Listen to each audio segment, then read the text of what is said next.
Chapter 8, Snow Fun. Dad and the twins went inside and took off their snow clothes. Mom greeted them with steaming mugs of hot chocolate. "What do you have there?" Mom asked. "Mrs. Jones made us cookies," Parker explained, placing them on the table. "Cookies!" Amy squealed excitedly as she toddled toward the table. "Cookies!" Andrew echoed. "Mrs. Jones?" Mom repeated, handing the kids their cups. Polly and Parker held the cups to their faces, defrosting their fingers and noses. Dad said, "The kids wanted to shovel her driveway and sidewalk. I think she was pretty surprised at that act of kindness." Mom glanced back and forth from Dad to the twins. "But Mrs. Jones, she made you cookies?" "Yep," Polly said.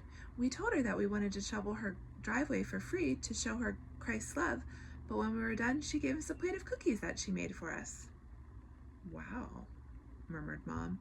"I never would have thought I'd see that day. I'm very proud of you for thinking of a way to show Christ's love to Mrs. Jones. God seems to have used it to soften her heart a little.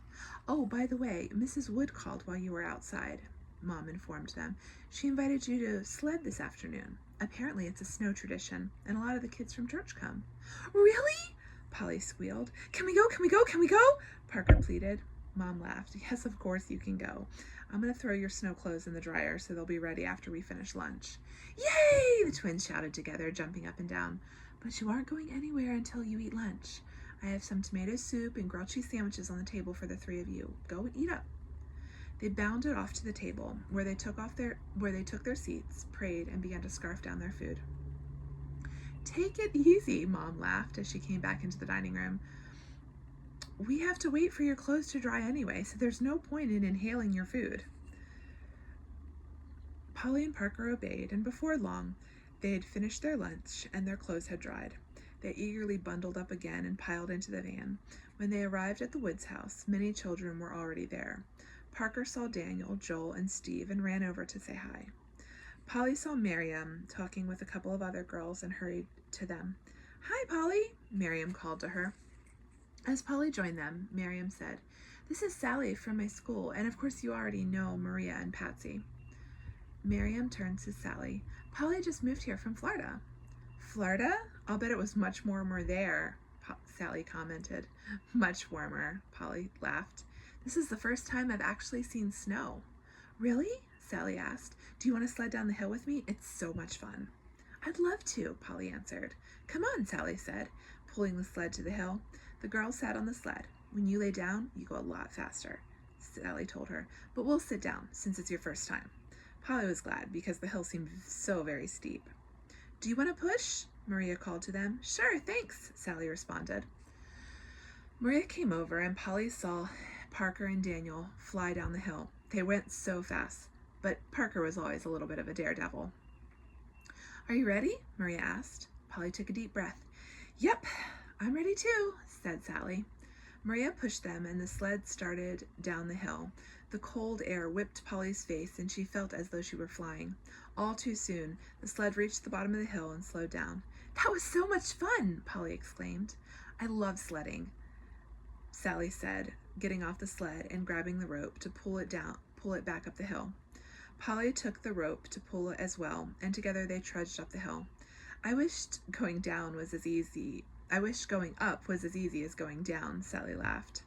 "We need one of those ski lifts like you see in the movies," Polly agreed, laughing. "But the ride down is totally worth the hike up." "Yep," Sally agreed. "If we didn't have to work so hard going down the hill, we wouldn't appreciate all the fun going... If we didn't have to work so hard going up the hill, we wouldn't appreciate all the fun of going down." "What kind of things do you enjoy doing?" Polly asked. "I like painting and coloring," Sally responded. "I also like reading books." "I love reading books," Polly said. "I also like playing outside, but I don't like to get dirty." "Do you like swinging?" Sally asked. "Love it," Polly exclaimed. "I like art too, but I'm not very good at it."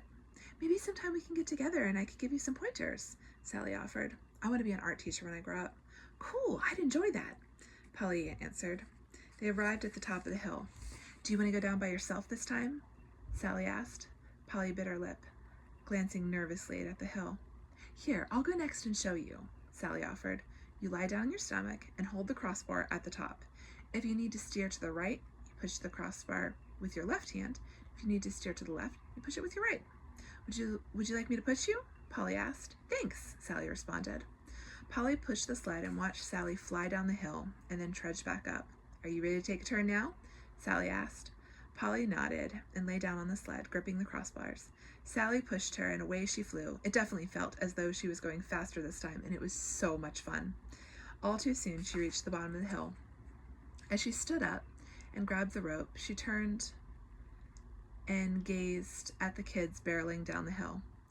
She thought about how scared she had been to move, yet God had brought Miriam into her life, and then Maria and Patsy, and now Sally too. She looked over where Parker was getting ready to race Steve and Daniel down the hill. Joel stood ready at the bottom as a line judge. God had been so good. They had both been so afraid that they wouldn't have any friends, but here they were, enjoying a super fun time in the snow, sledding with their new friends. God had even softened Mrs. Jones's heart so that maybe she wouldn't be so mean to them from now on. And maybe they would have the opportunity to share the gospel with her one day. Christmas was almost here, and Grandma and Grandpa were coming to visit. Yes, God had truly gone with them and taken care of their needs, just as he had promised. Parker landed at the bottom of the hill, just behind Steve and Daniel. He caught her eye and grinned, and Polly knew that he was thinking the same thing. Yes, maybe living in Ohio wasn't going to be so bad after all.